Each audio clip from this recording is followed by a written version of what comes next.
Hi everyone, welcome to the seminar series of Climact, the episode number 5. Let me just start by moving these cameras around, just by stating some rules. So please keep your at least your microphone off during the speaking. No harassment will be tolerated. This is a safe space. We're here to discuss and discover and ask questions. The seminars will be recorded and posted online on our YouTube channel. If you have questions, you can write them in the chat, or even better, raise your hand. We will ask the presenters to present for about 20 minutes and leave about 10 minutes in between and after for discussions and questions. The seminars are bilingual, English and French. So you can use your own language to ask questions, and I can translate as needed. So I just remember that I didn't present myself. So since it's the first time I'm presenting this seminar, let's do that. So I'm Nicolas Tétrault. I'm the Executive Director of Climact. So let's go ahead with the presentation. So, nous avons le plaisir aujourd'hui d'accueillir le professeur Edgar Gnansounou and the professor Helmut Abern. Nous allons commencer par la présentation du professeur Edgar Gnansounou, qui est professeur directeur du groupe de recherche en bioénergie et planification énergétique à l'EPFL. Il nous présentera l'énergie et le développement durable face aux défis de l'urgence climatique vers un autre paradigme. Alors, je vous passe la parole, professeur Edgar. Allez-y. Merci. Je vais donc partager mon écran.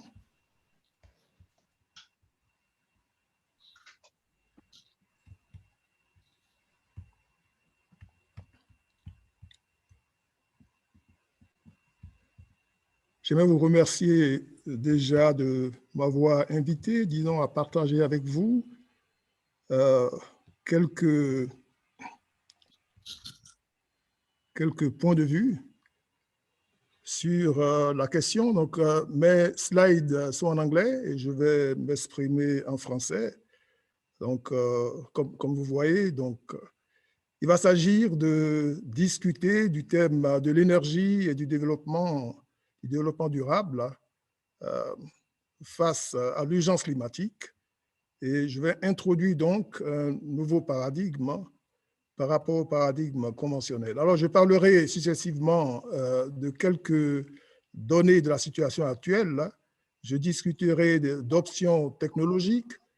Je parlerai du prérequis de la durabilité pour l'introduction de nouvelles technologies dans le système, les implications, et je finirai par quelques questions ouvertes.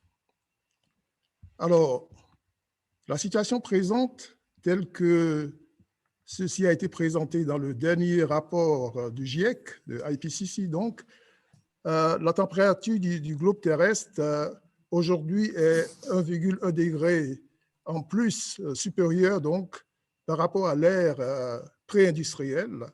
Et comme l'objectif est de contenir cette augmentation de la température à 1,5 degré à la fin du siècle, si on tient compte des émissions actuelles, ben, nous avons 11 ans de budget de carbone, budget d'émissions. Il faut rappeler que les émissions actuelles se situent à environ 50 milliards de tonnes de CO2 par an, et l'énergie représente à peu près 3/4 de ces émissions.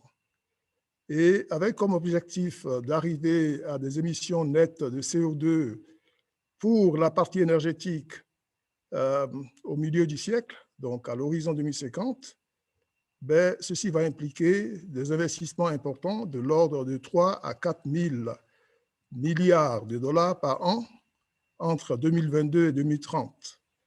Il faut dire que dans les années récentes, les investissements qui ont été réalisés aussi bien au niveau de la réduction des émissions de CO2 que de l'adaptation n'ont guère dépassé 1000 milliards de dollars par an.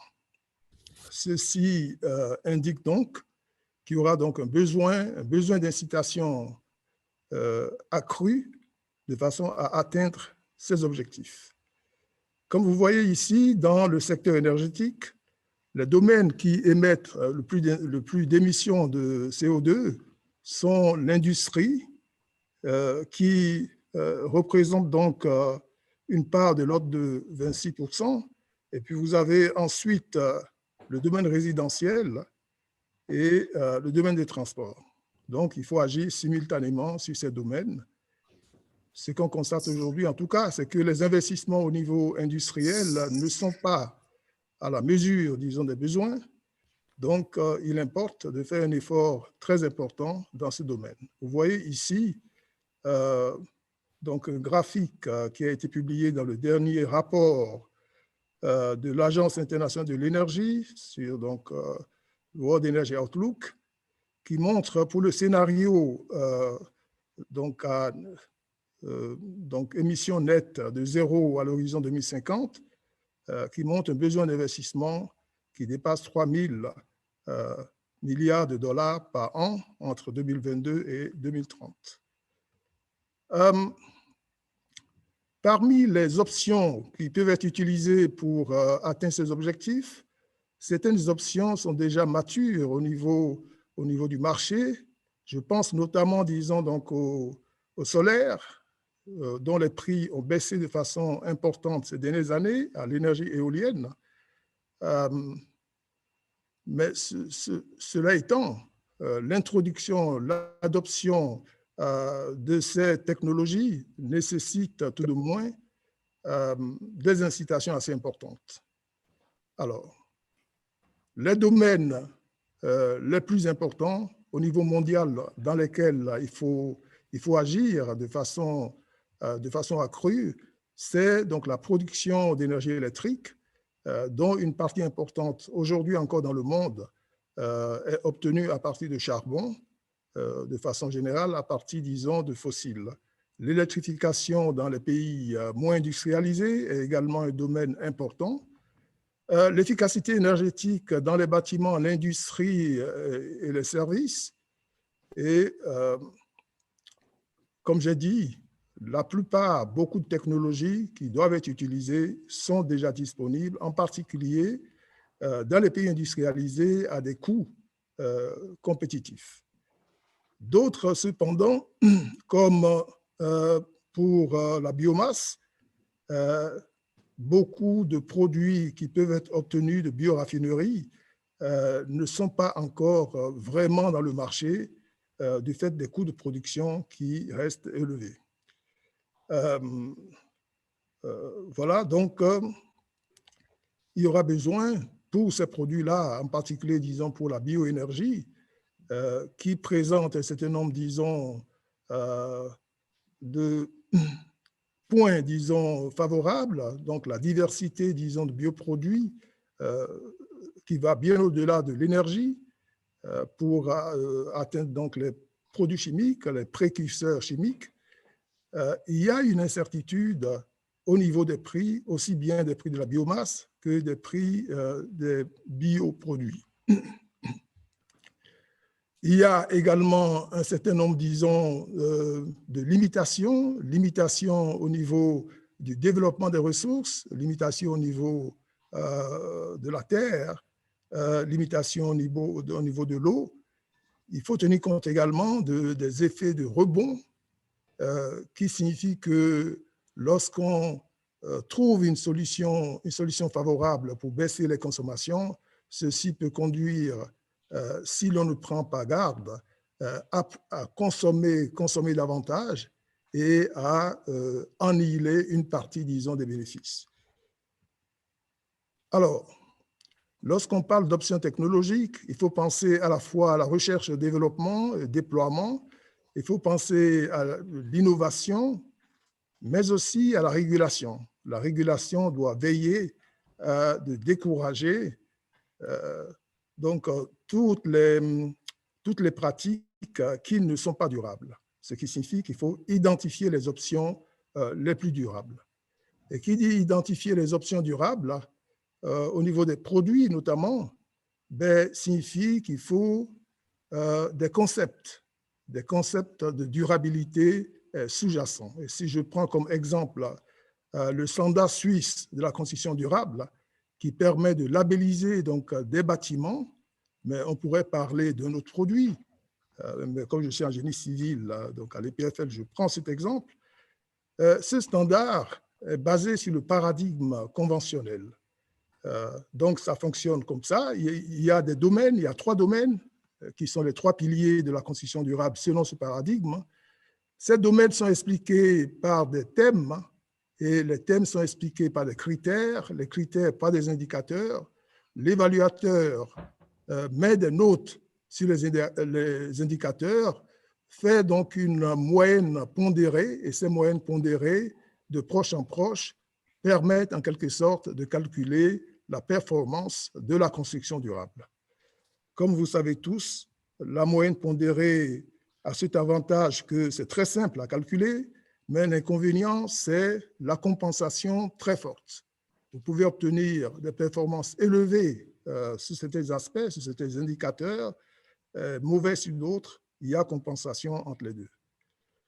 Donc, ceci m'a conduit dans mes recherches à examiner d'autres paradigmes et à développer une approche à base de règles qui présente l'avantage qu'on peut maintenir donc, la traçabilité de l'évaluation de bout en bout, depuis les indicateurs spécifiques détaillés à l'indicateur global qui est la durabilité du produit.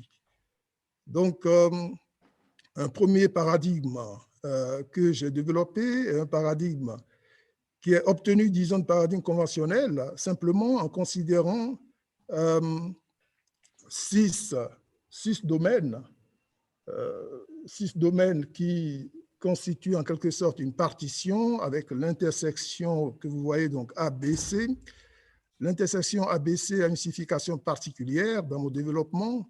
Il représente en quelque sorte les relations qui sont en background entre les 6 déterminants avec leurs indicateurs globaux et les indicateurs spécifiques.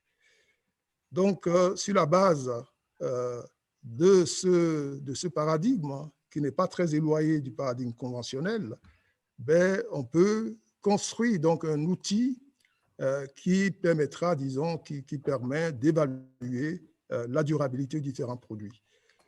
Un deuxième paradigme que j'ai développé avec le même outil, donc Logic-Based Model, c'est un paradigme plus radical où l'économie est considérée comme une partie de la société, une partie du social. L'économie doit être verte et le complément de l'économie dans le social, c'est ce que j'appelle ici le sober well-being, donc le bien-être sobre, et puis donc la société, le social est une partie de l'environnement. L'environnement étant entendu ici comme donc un écosystème terrestre et son environnement. Donc, ceci est synthétisé sous le terme d'environnement. Donc, le complément, disons, du social dans l'environnement, c'est l'écologie.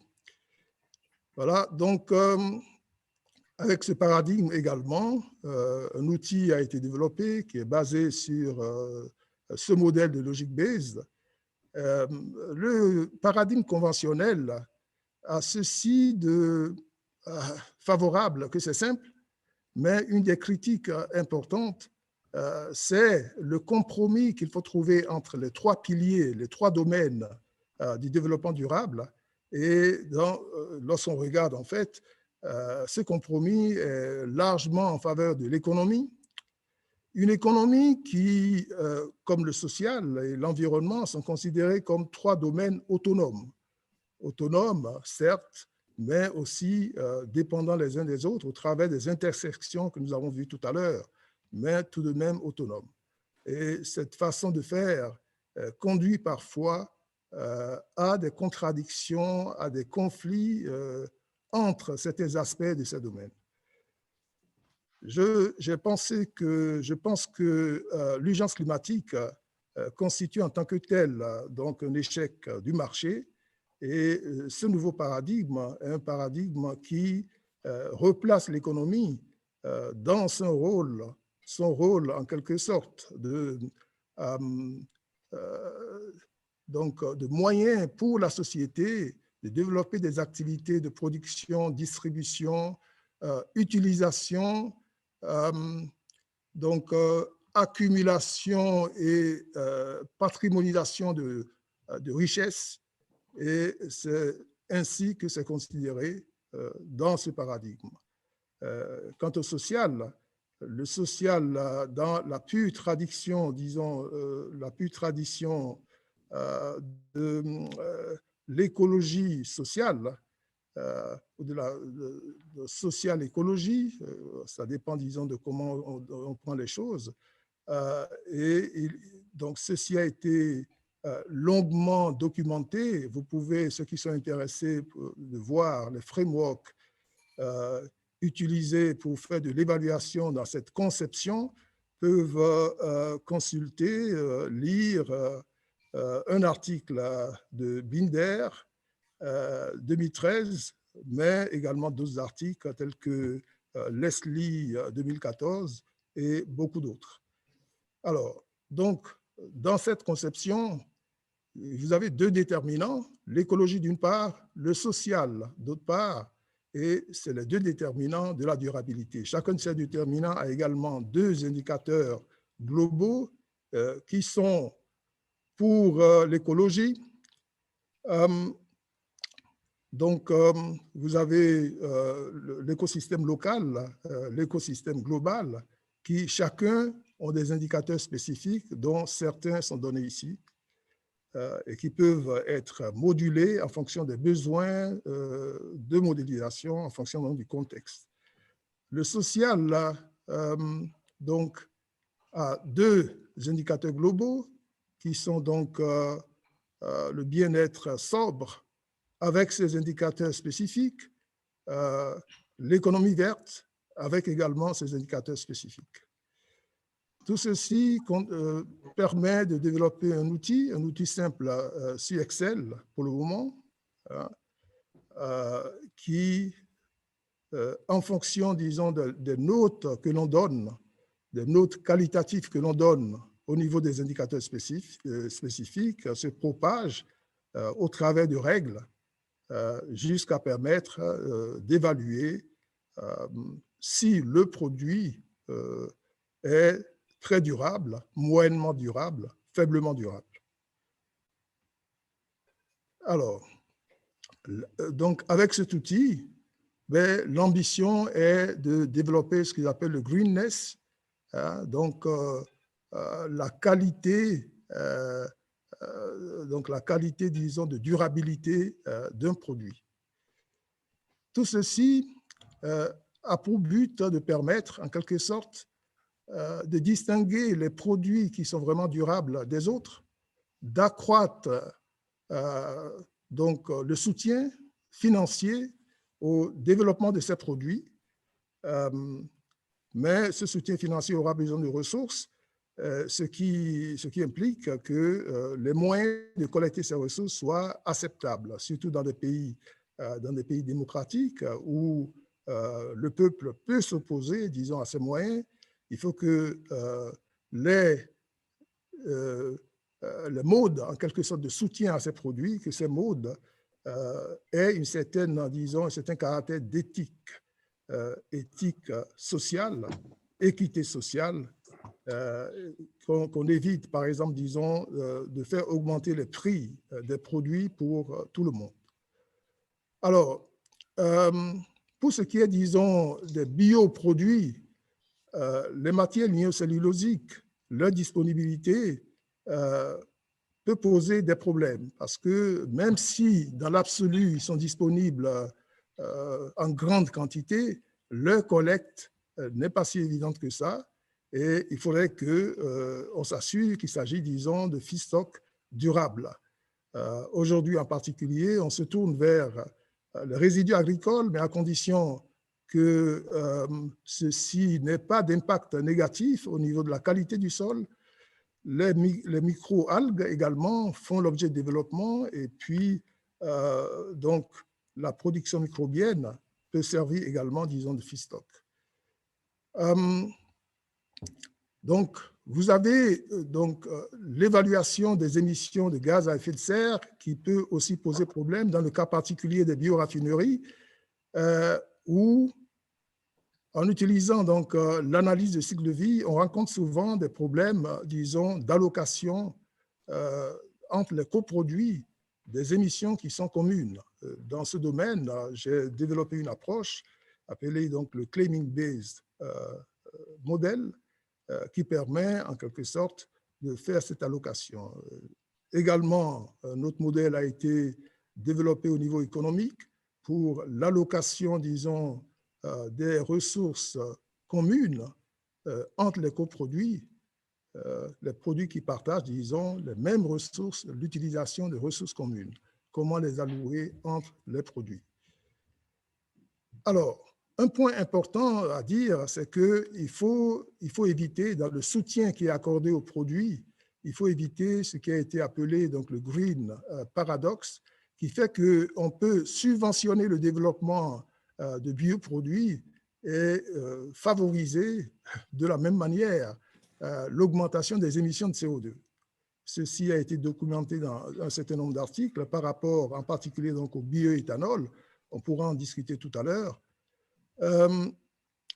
Voilà, donc je finis par deux questions ouvertes. Première question, quel type d'incitation faut-il promouvoir? Et comment réunir en quelque sorte les ressources financières qui vont permettre d'alimenter ces incitations financières aux produits verts? Et deuxième question, comment éviter ce que j'appelle ici le World Fossil and Richness Divide entre les pays qui produisent, disons, du pétrole et les grands consommateurs, entre les pays riches et les pays en développement, sachant que la question du changement climatique est une question globale. Si l'on est vertueux dans les pays consommateurs, si l'on arrive à atteindre les objectifs dans les pays consommateurs, dans les pays industrialisés, et ceci n'est pas atteint dans les autres pays, et c'est ce qui risque, disons, de se passer pour différentes raisons que nous allons discuter peut-être, le problème n'est pas résolu.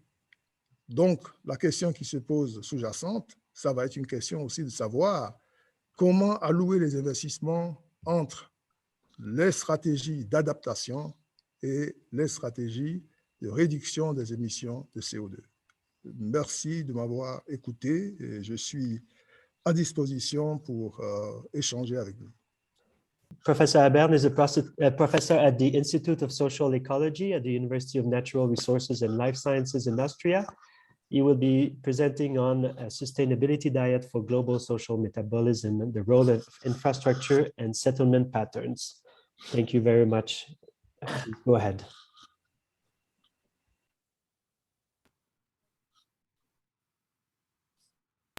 I should switch my my microphone on. Can you hear me now? Very well. Can you also see the screen? Yes. Excellent. Many thanks. So basically, this presentation is based on the concept of social metabolism. This is a concept to look at the resource flows associated with economic activities. So all the resources extracted from the environment, like minerals, ores, fossil fuels, and biomass, that is needed to build up artifacts like factories or buildings or roads or cars or lorries, and all the resources that are then kind of in the form of product supplied to population that eventually enter reuse and recycling flows or end up as wastes and emissions in the environment. And you may have seen this famous publication, a high-level publication by El Hacham, Israeli colleagues, based on a lot of work we have been doing actually, who compared the amount of mass humans have accumulated in artifacts over the last century, basically mostly buildings and infrastructures, which they call anthropogenic mass, and we tend to call socioeconomic material stocks, which are stocks that are being used and to produce services or to deliver services to human societies, like services of mobility, shelter, nutrition, and so on and so on. And in this publication, they observed that the amount of this anthropogenic mass kind of is about the same as the global mass of all living organisms on planet Earth. So just to show that humans have become really a very dominant ecological force on planet Earth, which adds to these Anthropocene discussions. Some interesting properties of this accumulation of socioeconomic material stocks. So far in the last 120 years globally, they have been one-to-one coupled with GDP. And they require an ever-increasing fraction of all the resources extracted by societies. So in 1900, humans used about 20% of these resources to build stocks. Now about 55% of all the resources extracted by humans on planet Earth are used to build new stocks. At the same time, of course, and we've heard it in the previous presentation as well, we have a very urgent necessity to limit global warming, limit global heating. And the discussion that we have been seeing here is also how much of these carbon negative energy systems are we able to build and do we want to have? Because of course this also requires a lot of land and may also result in risks if we have to store this CO2 for very long periods of time and keep it from getting back to the atmosphere. So the amount of this carbon negative, and this is from the IPCC 1.5 degree report. So the BECCS, this is bioenergy coupled with carbon capture and sequestration. So this would be one of the options at the moment for these carbon negative energy systems. And you see, the later we have the peak in the CO2 or greenhouse gas emissions, the more of these carbon negative options we will need. The larger the risks that if they do not work, we will have a lot more warming than 1.5 or even 2.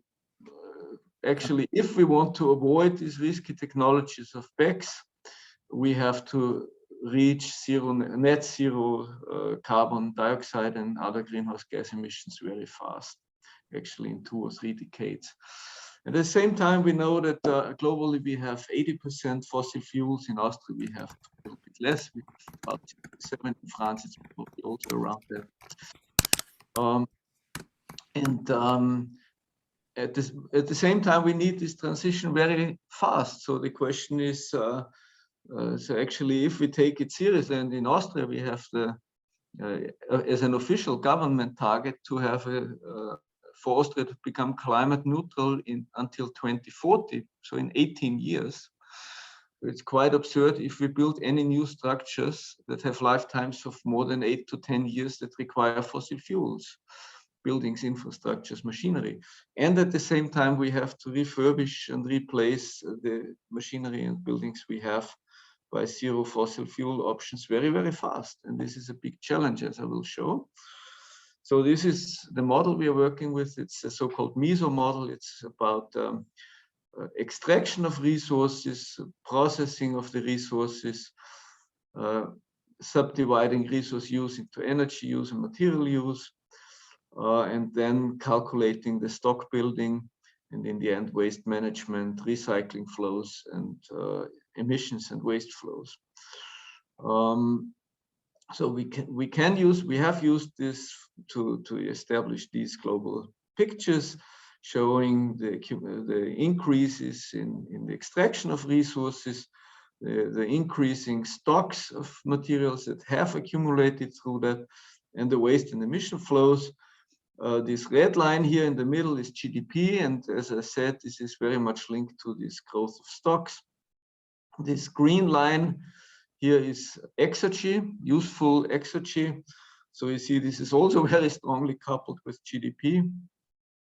And some other service indicators, as you might say, like, for example, life expectancy at birth, that has about doubled. So we are having gotten better in some respects, but it has had a very high ecological price. And at the moment we see that we have to do things differently very fast. So what you can do with this kind of model is you can look at circularity. So everyone's talking now about the circular economy. And we have used this model to look at the circularity of the global economy.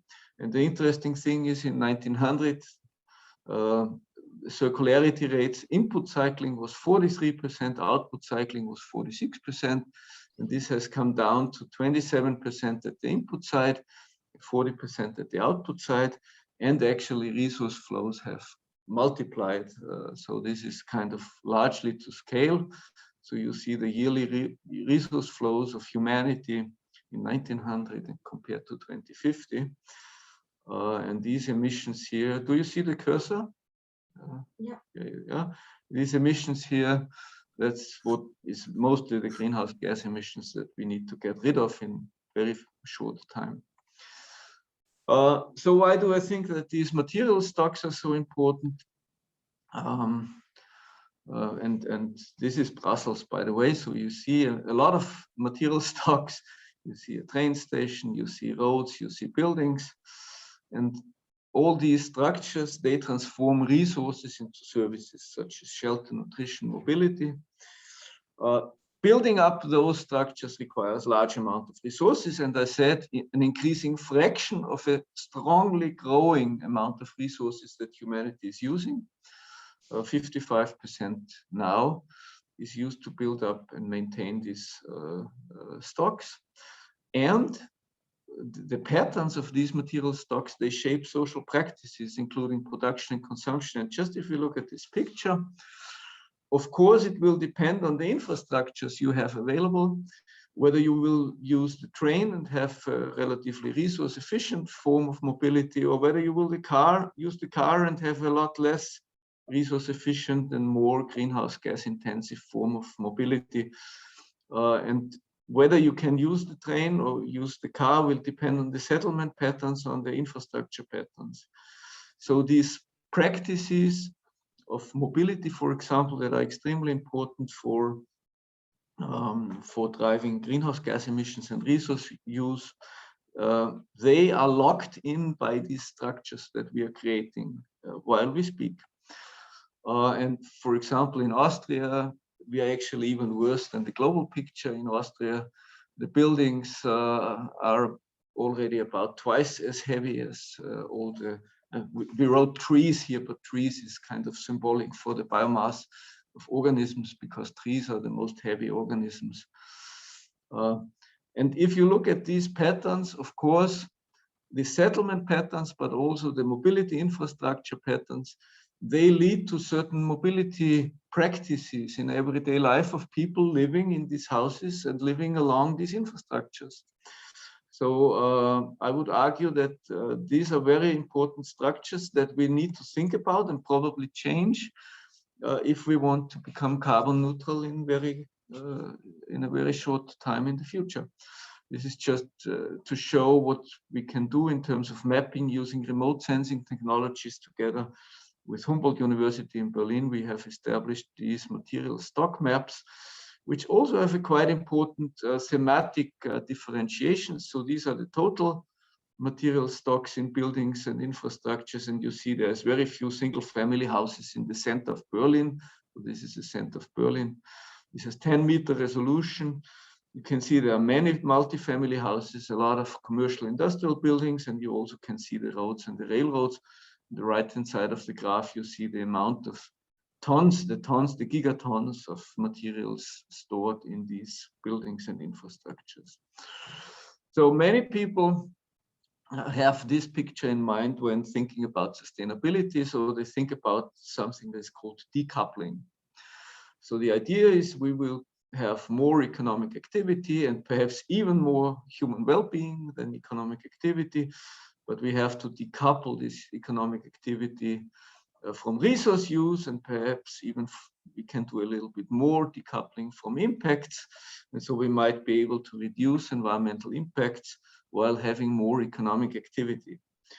Well, we did a systematic review, a pair of systematic review articles that were published last year in Environmental Research Letters that looked at the empirical research. So we evaluated about 830 publications, and it is a systematic review article. So we found all publications that were on Scopus and the Web of Science.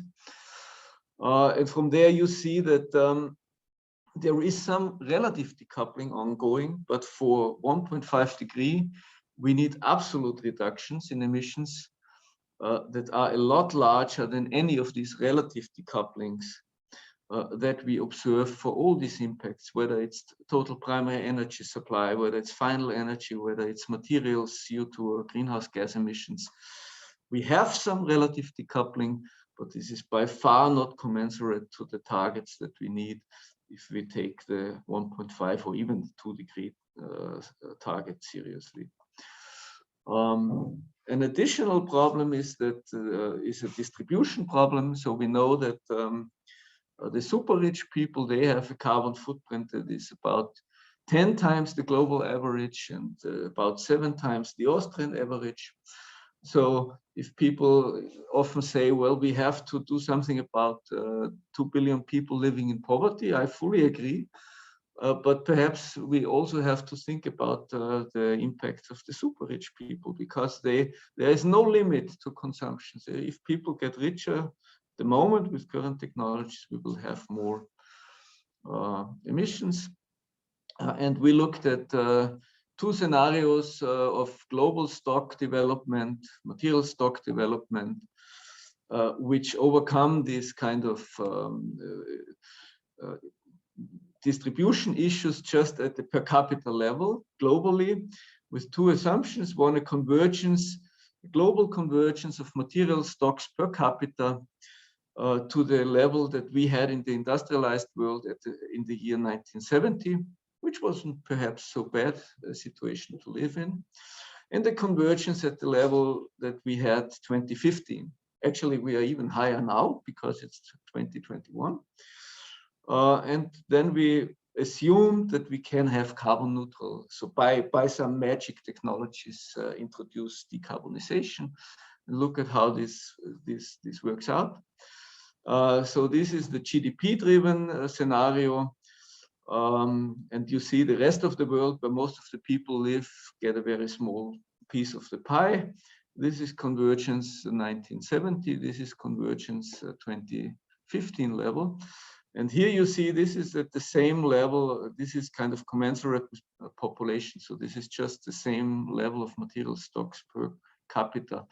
And you see how converging at the level of 2015 drives resource use, and you can also see how it would drive greenhouse gas emissions.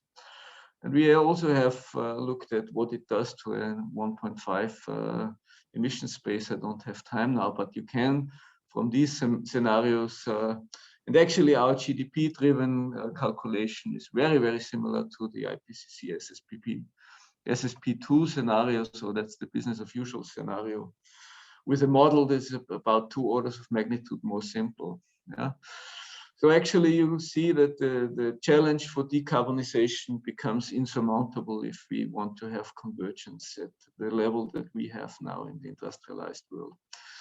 So we currently think that we have to think about fundamentally new ways of connecting material stocks that we build up with the resource flows to get the services, the well-being contributions that we in the end want. And remember, these stocks shape social practices of everyday life very strongly, like mobility, shelter, and so on. And then there is, as I'm sitting opposite of Julia, I had to show this because that's kind of the style of analysis she has introduced 10 years ago. You can look at concrete stocks, for example, and you see immediately the same pattern that Julia has shown time and again for things like emissions or energy use. You get into a saturation situation very early. This uses the SPI. You get very, very similar pictures with the HDI or any other well-being indicator that you want. There is a very large increase you can still have after getting to the high level of New Zealand, for example, by adding 5 times the amount of concrete, but it doesn't get any better in terms of the social progress index. And you can also use this framework to look at mobility. I think I'm more or less reaching the end of my allocated time, so I will go over that rather quickly. But you can, for example, see that the services you deliver for mobility and the mobility functions like the person kilometers are not commensurate for different ways of moving. And of course, we knew that already, but perhaps it's important to also show it. And this practice perspective is perhaps also very important because we think that it may not be a very good idea to conceptualize of people as being rational choice agent who with every decision to consume always do the best thing and do a whole cost-benefit analysis. We rather tend to think that people get through their days through routine activities that they perform every day. And if we want to change consumption behavior, we have to change this setup of a society of these practices, of these routines of everyday life. And this also means changing these structures, like the infrastructures, like the settlement patterns. That's a very big lever. It's not a very fast lever, yeah, but we should immediately stop doing the wrong thing on that. So brings me to my last slide. These construction activities require a major part of the physical resources. The dissipative use of resources is very much shaped by the patterns of these material stocks that we build up. We need to immediately change to only building zero emission and low energy structures. This is not something where we could have another 5 or 10 years of doing the wrong thing. As long as stocks grow, we can have no full circular economy. This is theoretically impossible because if the stocks grow, you need virgin materials at the input side of things. Even if it were possible, which of course it's not, because we have entropy, but even if we forget about entropy for a second, we could have 100% recycling at the output side. If we want to add stocks, we cannot get circular if the stocks are growing. So we need alternative development models where a good life requires much lower levels of material stocks and resource flows. And this is a very fundamental project, in my view, very difficult, but it's also very urgent if we really are serious about our targets. And in Austria, as I said, the official target is to become greenhouse gas neutral in 18 years. So this is a tall order. Thank you very much for your attention.